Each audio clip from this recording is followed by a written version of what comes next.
मंथरा की बुद्धि को फेरा। मंथरा ने जाकर के केकई की बुद्धि को फेरा तो केकई कोप भवन में लेट गई।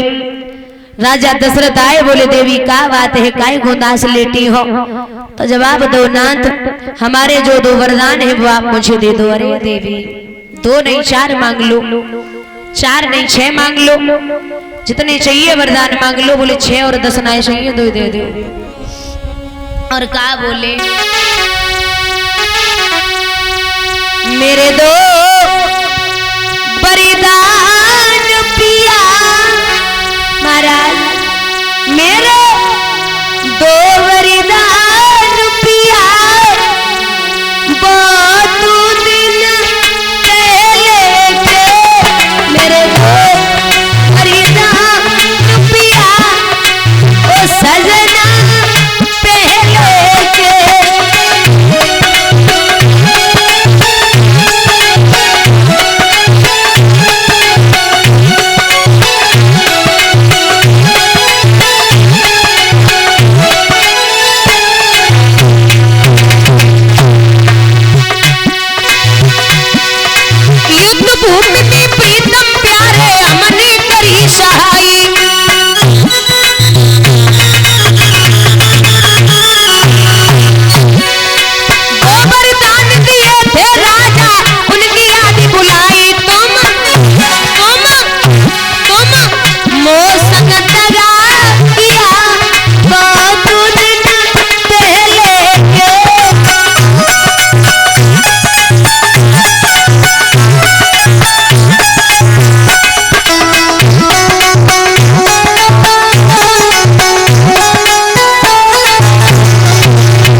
बोले मांग ले देवी, सब तुम्हारा ही तो है।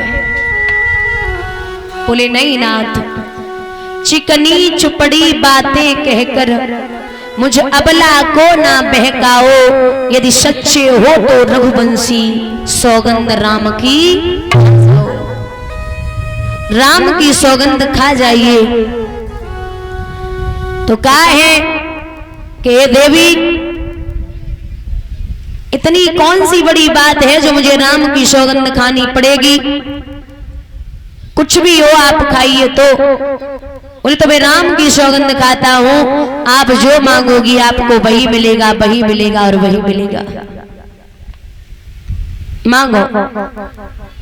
बोले सुनो नाथ, पहला वरदान है मेरा, बुला लीजिए भरत को ननिहाल से और उसका राज तिलक कर दो।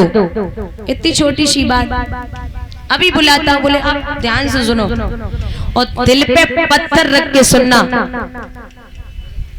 दूसरा वरदान क्या है? तापस भेष विशेष उदासी और 14 वर्ष राम बना। हेलो, तापस भेष विशेष, तपसी के भेष में राम जी बन के लिए जाएं, उनके साथ में लखन जरूर जाएं। क्यों? क्योंकि महाराज अगर लक्ष्मण बन के लिए न जाते तो मेघनाथ को मारने वाला कोई नहीं था। मेघनाथ को वो ही मार सकता था जिसने 14 वर्षों तक पत्नी का मुख न देखा हो और जो सोया न हो। अब शंका होती है कि 14 वर्षों का ही वनवास क्यों मांगा? 13 का मांग लेती, 18, 16, 15 का मांग लेती, जरूरी था क्या?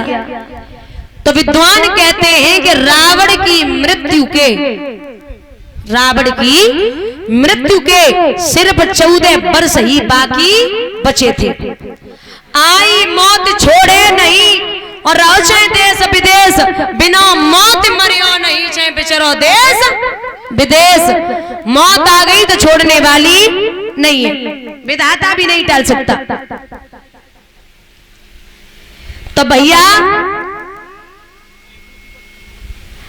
आज वरदान मांगा तो राजा दशरथ बेहोश हो गए और एक बात कही है, देवी भले ही तू भरत के लिए राज तिलक मांग लेती, लेकिन 14 वर्षों का वनवास राम के लिए तूने अच्छा नहीं किया। इससे अच्छा तू मेरी जान मांग ले।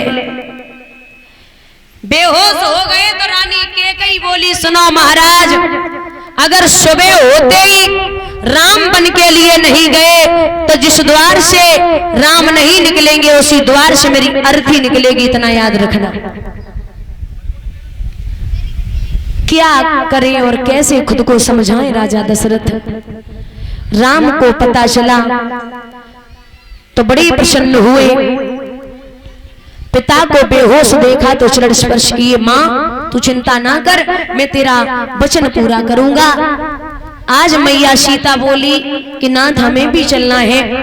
राम बोले पागल हो क्या, अरे यही रहो, माता पिता की सेवा करना। मैं 14 वर्षों के बाद मैं वापस आता हूँ। तो बड़ी मीठे स्वर में माँ सीता कहती कि हे श्रीमन, अगर एक बगिया में कोयल न हो तो वो बगिया अच्छी नहीं लगती, और एक तलवार में अगर म्यान न हो तो वो तलवार अच्छी नहीं लगती, और ऐसे ही अगर पत्नी का पति न हो तो वो पत्नी अच्छी नहीं लगती। मुझे साथ लेके चलो। सीता को लिया तो लखन बोले भैया हमें ले चलो।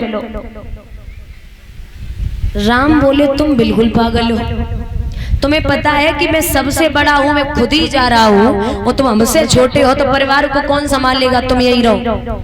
तो आज रोकर के लखन हाथ जोड़ के बोले, वीरन अगर शरीर से आत्मा निकल जाए तो जो शरीर का काम को ना है, और अगर लक्ष्मण के पास से राम चले गए तो लखन धरती का बोझ है, किसी काम का नहीं।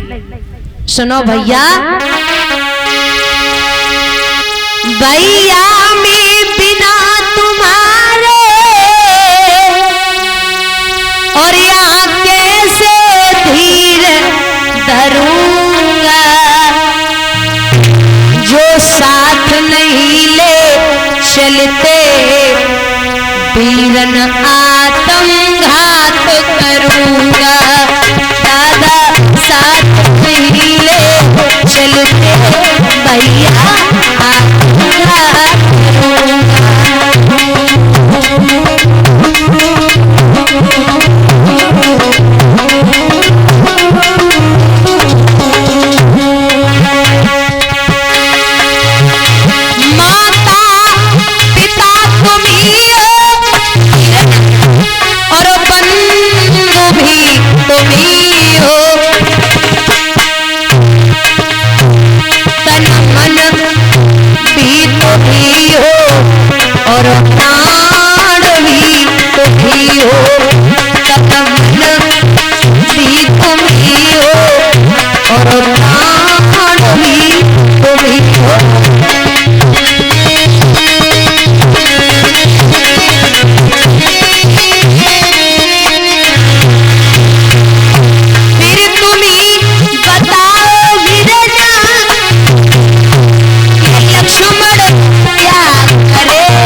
लक्ष्मण को लिया, तीनों प्राणी जब चले तो राजा दशरथ को जरा सो होश आयो और एक बात कही है कि बोले थे बात एक ही की, दो और सिधारे जाते हैं, क्यों नहीं जा रहा प्राण मेरा जब प्राणन प्यारे जाते हैं।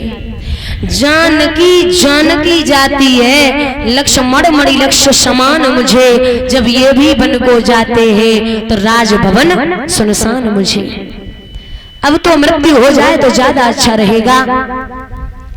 अंतिम सांसें ले रहे राजा दशरथ, सुमंत जी भगवान को गंगा तट तक छोड़वे के लिए चले तो बाबा फिर चौपाई में लिखते हैं कि मांगी नावन केवट आना और कयऊ तुम्हार मर्म मैं जाना।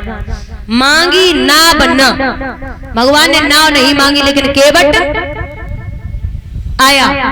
दूसरी वही अर्थ निकलता है कि मांगी नाव न केवट आना। केवट बोला महाराज पत्थर से कठोर काठ नहीं होता, एक औरत को चलाए वो टेढ़ी खीर है, पत्थर की औरत बन गई तो काठ की औरत बनने में टाइम बनाने लगी है। तुम एक काम करो, पहले चरण धुलवा। जैसी चरण धुलवे की बात आई तो एकदम से लक्ष्मण ने धनुष पे बाण चढ़ाया। बोले क्या पागल है, हमारे भैया के पैरन की सेवा हमारी और भाभी की है, तू छू भी नहीं सकता। तो केवट हंस के बोले सुनो लखन, न तो तुम अब शेषनाग और ना ही अब हम कछुआ है। क्यों? बोले जब पूर्व जन्म था यानी कि सतयुग, तब ये लक्ष्मण शेषनाग थे और ये केवट पूर्व जन्म में कछुआ था। बार बार भगवान को छूने की कोशिश कर रहा था चरणों को, लेकिन बार बार शेषनाग जी फुसकार मार के हटा देते थे। तब इस केवट ने, इस कछुए ने प्रण किया था कि मैं अगले जन्म में भगवान के चरणों को जरूर धुलूंगा। और ये जो नाव है ना, इससे भगवान पार होंगे। ये नाव पूर्व जन्म में एक चित्रकेतु नाम का गंधर्व था। ये नगिन अवस्था में सीधा जल में लेटा हुआ था।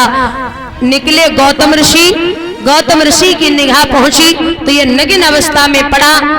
क्रोध आया है देख करके, उन्होंने श्राप दे दिया कि तू मेरा सम्मान नहीं कर रहा, ना हमसे प्रणाम कर रहा है और निर्वस्त्र लेटा है जल में, जा तू जल की नाव हो जा। उद्धार कैसे होगा? तो बोले भगवान के शरण पड़ते ही तेरा उद्धार हो जाएगा। केवट बोले महाराज एक बात सुनो, शरणों